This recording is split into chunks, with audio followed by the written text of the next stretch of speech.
Hello guys, magandang umaga. Kain po tayo ng pansit at may pandesal ako dito. Binilang ko ng pandesal yung nanay ko kanina.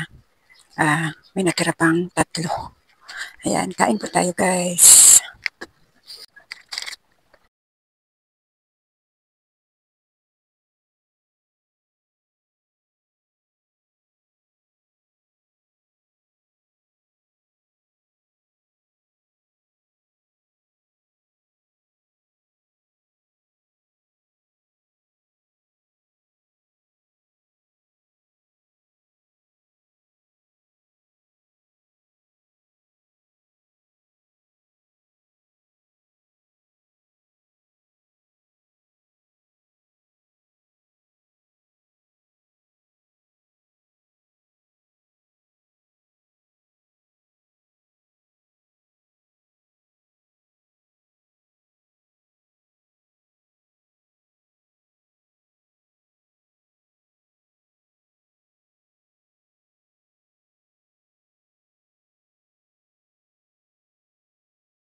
Ayan guys, marami na tayong mga ano doon, no, kalbo-kalbo. Wala na akong cream silk doon at saka Colgate. Pero mayroon pa ako dito 2 peraso.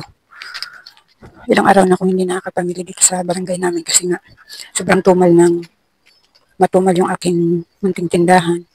Ayan, wala nating cream silk. Pero may stock ako dito guys. Ayan, may stock ako dito isantay. Yan, sasabit na natin kasi kalbo na. Ubos na.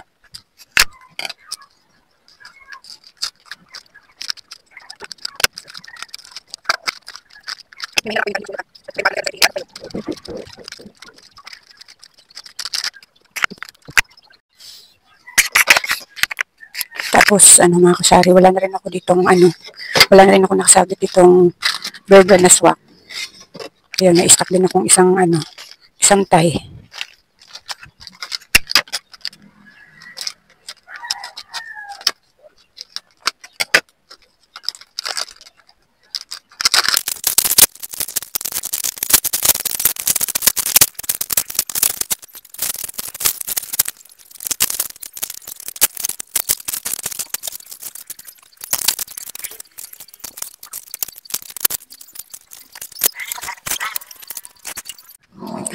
Ayan mga kasari, tapos ko nang isabit yung Burberry at saka cream silk.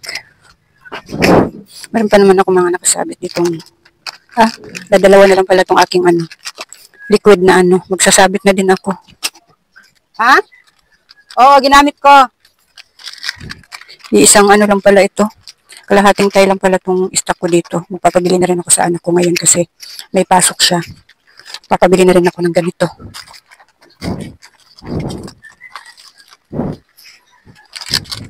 Kaya pag may pasok yung anak ko, nakakalibre ako ng nakakapagpabili ako sa kanya pag may pasok siya. May stock pa ako doon ng 2 tigkalahating tayo na Ariel na liquid. Kunti lang yung papabili ko sa kanya mga kasari kung ano yung wala lang. Tapos bukas, pag may pasok ulit siya, magpapabili na lang uli ako. Kasi pinagkakasya ko lang yung pera ngayon. Pagkakasyahin ko lang. Maglilista na ako mga kasari kasi ipapadala ko na lang sa kanya yung pera na ngayon. Kasi maliit lang naman kasi ipapadala ko sa kanya. Kaya ko lang naman minsan pinapadala na lang doon sa dispatcher kasi nga inisip ko kasi baka mawala sa school ba. Kaya hindi ako nagpapadala sa kanya ng pera sa school. Ngayon, kunti lang naman itong ipapabili sa kanya kaya ipapadala ko na diretso sa kanya. Kung mawala man, hindi nakakapanghinayang masyado kasi maliit lang to ipapadala ko. Hindi kasi minsan maiwasan pag sa school ba may nakawan nangyayari. Kaya madalas na pinapadala ko doon niya sa dispatcher kinukuha yung pera. Ay mga kasari, magsasalista muna ako kung ano yung kailangan niyang bilhin.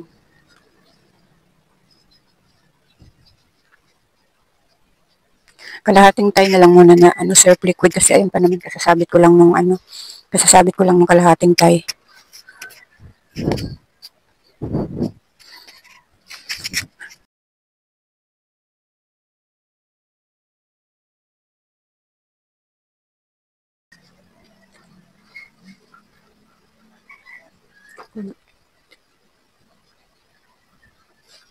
Maya-maya ano, mga kasari, lalabas ako kasi magbabayad ako ng ano, ng tubig namin.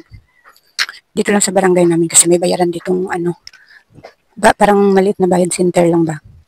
Kaya lalabas ako maya-maya, hinihintay ko lang makaalis yung anak ko.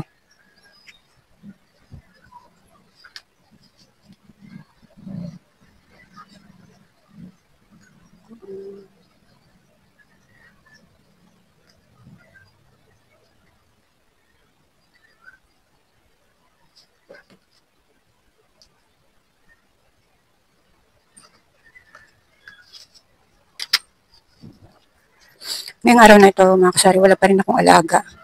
Ang mayroon, ngayon, yung tunay na inalagaan ko, wala pa din. Hindi ko lang alam kung ako ang mag-aalaga ngayon ng alaga ng anak ko. Kung maaga siya makauwi, siya ang mag-aalaga. Kaya ngayon darating na katapusan, wala akong sasahurin. Kasi nga wala tayong alaga. Ilang araw na akong walang alaga, mga kasari. Kaya wala tuloy akong inaasahan na sasahurin ngayong katapusan. Wala tuloy tayong pambayad ng kuryente. Yung sinahod ko ng 15, ito yung babayad ko ngayon sa sa tubig. Sa totoo lang, mga kasari, ay yung bayaran ng kuryente at saka tubig, ako ang nagbabayad. Yung mga sinasahod ko sa pag-aalaga. Tulad niyan, wala akong sasahurin itong katapusan ko pag puro anak ko ang mag-aalaga ng alaga niya. Wala akong sasahurin ngayong katapusan. Kaya lagot ako nito sa katapusan, wala tayong pambayad ng kuryente. Yung kuryente pa naman namin, mga kasari, ay 1,000 mahigit. Ang tubig naman, mga kasari, ay obligasyon ng asawa ko sana magbayad. Ayoko sana itong sabihin sa inyo, kaso nga lang, wala lang akong, gusto ko lang ilabas yung gusto ko lang ilabas yung, para kasi ako sasabog. Yung sakit ng sakit ng dibdib. Obligasyon dapat yun ng asawa ko na siya ang magbayad ng kasi wala naman akong hanap buhay talaga. Tulad niya sa pag-aalaga, wala akong sasahurin itong katapusan. Hindi naman talaga as in, may alaga ako lagi. Pero pinasa niya sa akin yung bayaran ng kuryente, tubig. Kasi yun lang naman yung kinakita ko dito sa tindahan, piso-piso lang. Tapos pinasa niya sa akin ang pagbabayad ng tubig at saka kuryente. Hindi na lang kasi ako nagsasalita, mga kasari, kasi nagsasayang lang ako magsalita sa kanya. Hindi naman niya iniintindi yung bayad ng kuryente at saka tubig. Kaya gusto ko lang ilabas ngayon sa inyo yung nandito sa ko, para kung sasabog ba. Kasi obligasyon niya, kasi dapat yun na intindihin yung siya ang magbigay sa akin ng pambayad. Ako, mga kasari, may problema ako sa asawa ko, pero ayaw ko lang lahat ikwento dito. Yes. Karating nga. Dalawa. Ang nalilid na pakalis.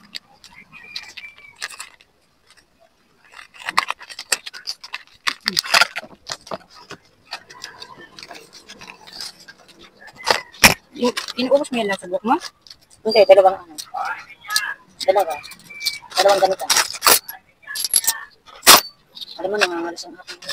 Yung ang aking parang may ground, pati pa. Yan, vitamin. Kailangan mo ng vitamins na. May vitamins ka dyan. Pagkaluto mo, diretso kapag lilinis na kubeta. Ano ka ba? Bahala ko. Na yan, yung pasmado. Tapos maabutin mo. At mga, inuutos Hindi mo aanuhin. Kasi dapat bago ka magluto, ka muna. Hindi pwede. Hindi pwede. Pagkain muna. Almusal. Almusal. Itlog, hotdog. Hindi, magpahinga ka muna pag makaluto mo, magpahinga ka muna. Anong oras ako natatapos? 1:00? Ayan nga, mga kasari, may dumating lang kasi, mga kasari, kaya napamaritis ako. Bumili kasi siya ng keratin na gold. Ayan nga, mga kasari, yun nga. May problema nga ako sa asawa ko, pero hindi ko pwedeng ikwento lahat sa inyo. Kinikwento ko lang sa inyo ngayon yung bigat ng aking dibdib, kasi nga pinapasa niya sa akin yung bayaran ng tubig at saka kuryente. Ang binibigay niya lang kasi, mga kasari, ay yung panggastos lang maghapon pagkain namin. Kahit sobra yung pera niya, ay hanggang doon lang talaga binibigay niya. Kaya naghihimutok ako kasi pinapasa niya sa akin yung pangbayad ng kuryente at saka tubig. Kung tutuusin, ang binibigay lang naman niya hanggang pagkain lang. Kaya may problema talaga ako sa asawa ko, mga kasari. Mula pa nung pinanganak ko yung anak ko, may problema na ako sa asawa ko hanggang ngayon. Pero hanggang doon lang yung ikikwento ko mga kasari, yung tungkol sa kuryente at saka ano, naghihimutok, naghihimutok lang kasi talaga ako kasi hindi ko kasi matanggap na ipapasa niya sa akin yung obligasyon niya sa akin. Pwede ko naman kasi sabihin na hayaan kong putulan yung kuryente at tubig. Hindi naman pwede kasi nga ang hirap naman ng walang kuryente at saka tubig. Kaya ako, halagang 600 lang yan. Baka wala pang 600 yung bibilhin mo. Kaya binabayaran ko na lang kaysa maputulan kami at ano. Kasi mahirap na pag naputulan, may rip pa naman kami. Pwede ko naman kasi sabihin sa sarili ko na hayaan kong maputulan. Pero hindi pwede kasi mga kasari kasi ang hirap na walang kuryente, walang tubig. Kaya ako na, binabayaran ko na lang. Hindi na ako nag-aano sa kanya kasi kung magsasalita pa ako sa asawa ko, sayang lang ang laway ko. Wala namang nangyayari. Kaya, ayun, binabayaran ko na lang. Yung kita ko sa pag-aalaga, yun, nauuwi lang doon. Kaya yun lang mga kasari, nilabas ko lang yung bigat ng nandito sa ano ko. Maya-maya mga kasari, lalabas na ako at papasok na yung anak ko. Lalabas na ako para magbayad ng ano, ng tubig. Ayan guys, papunta na ako sa ano, bayaran ng tubig. Maglalakad lang ako kasi mga 10 minutes lang yung lalakarin ko.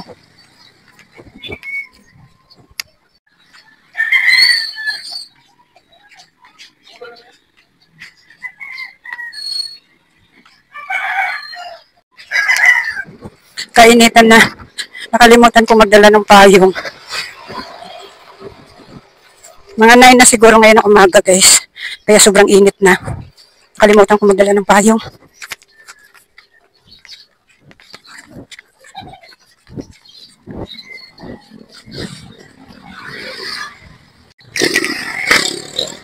Malapit na po ako sa ano. Malapit na ako guys sa bayaran ng ano ng tubig.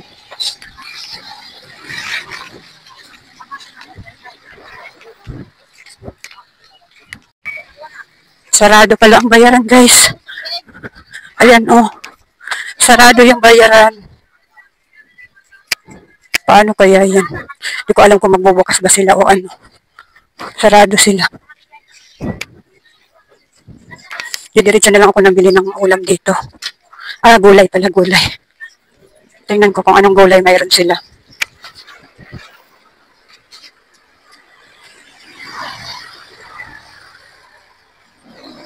Nag-iisip pa ako guys kung anong ulam bibilin. Kung anong gulay bibilin ko.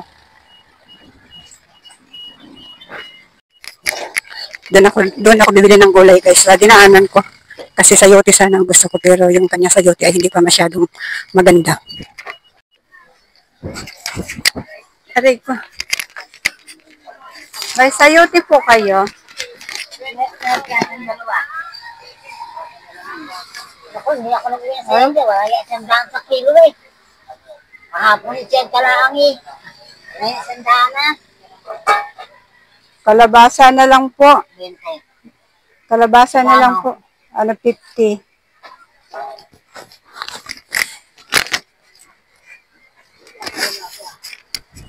Kalabasa na lang guys kasi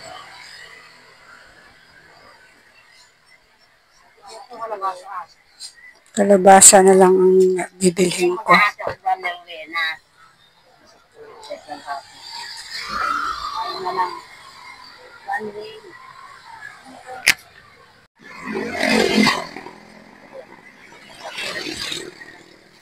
Saka isang bawang at saka sibuyas.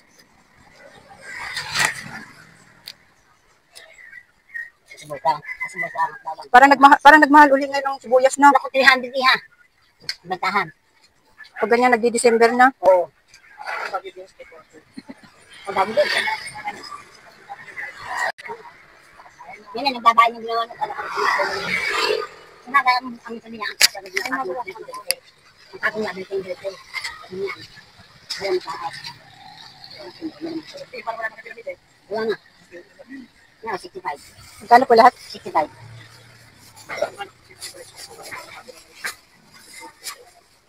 Ayan guys, may 65 na lahat ito. Magkano? Ayan guys, pauwi na ako. Kasi sarado yung bayaran ng ano, bayaran ng tubig. Sa iba na lang ako magbabayad, sa tindahan na lang siguro. sa GCash. Ayan, nakabili na ako ng gulay na ulamin namin ngayong tanghali. Kalabasa na lang binili ko kasi hindi maganda yung hindi maganda yung mga sayote. Ayan guys, nakauwi na ako. I-ready ko na itong lulutuin ko.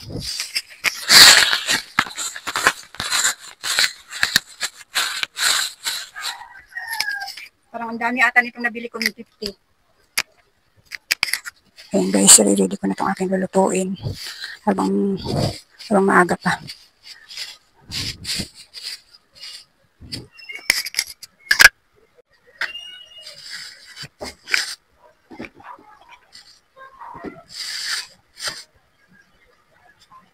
Hindi naman kami kung may nakaharang doon, men.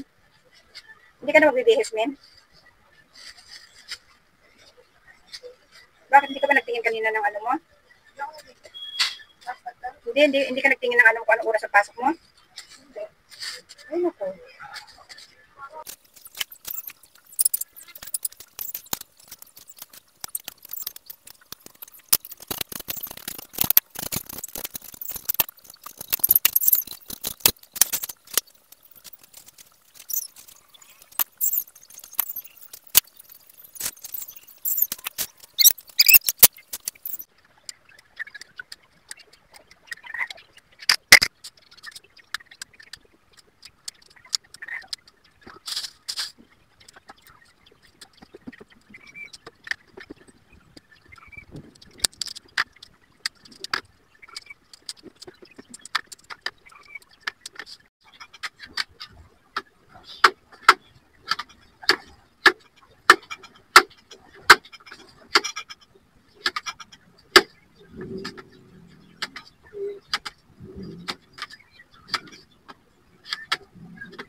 Guys, pagkatapos ko nitong magayat ng sibuyas, ay lalabas muna ako para bumili na ang malunggay sa kapitbahay.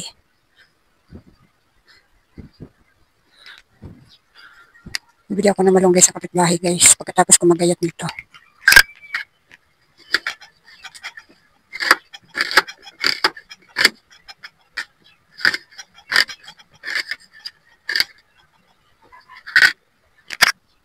Yung bawang, hindi ko nagagayatin.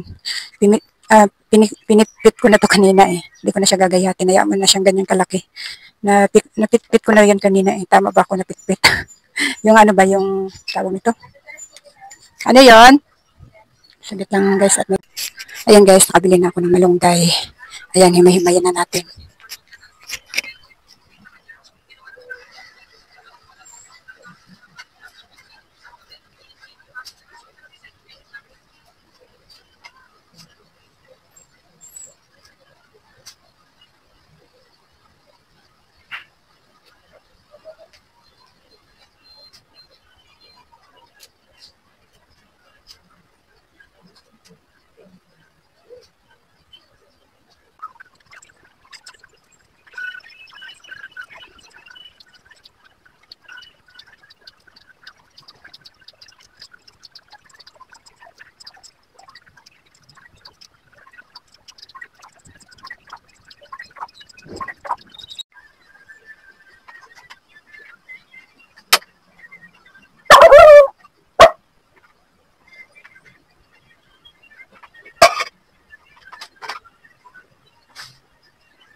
Ayan guys, luto na yung ating gulay.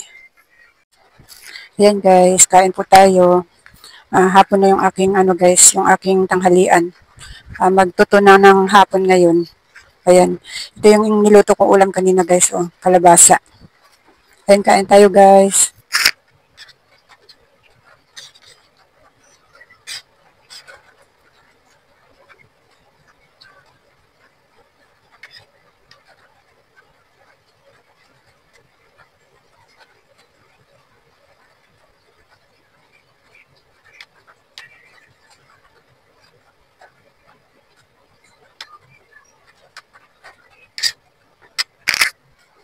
Bali konti lang yung kinain ko guys kasi busog pa ako.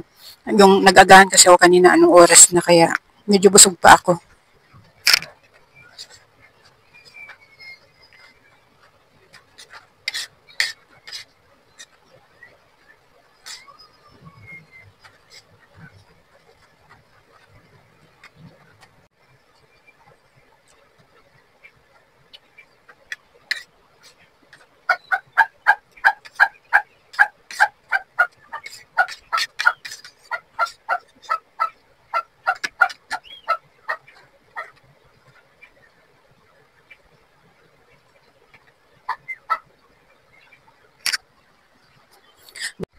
Ayan guys, tapos na akong kumain.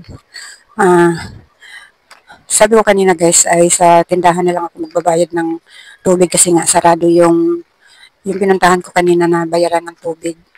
Ngayon, bukas ko na lang siya bayaran kasi ano pa lang naman ngayon, 21, ang due date naman yan ay 24, kaya bukas na lang ako magbabayad kasi may alaga na kasi.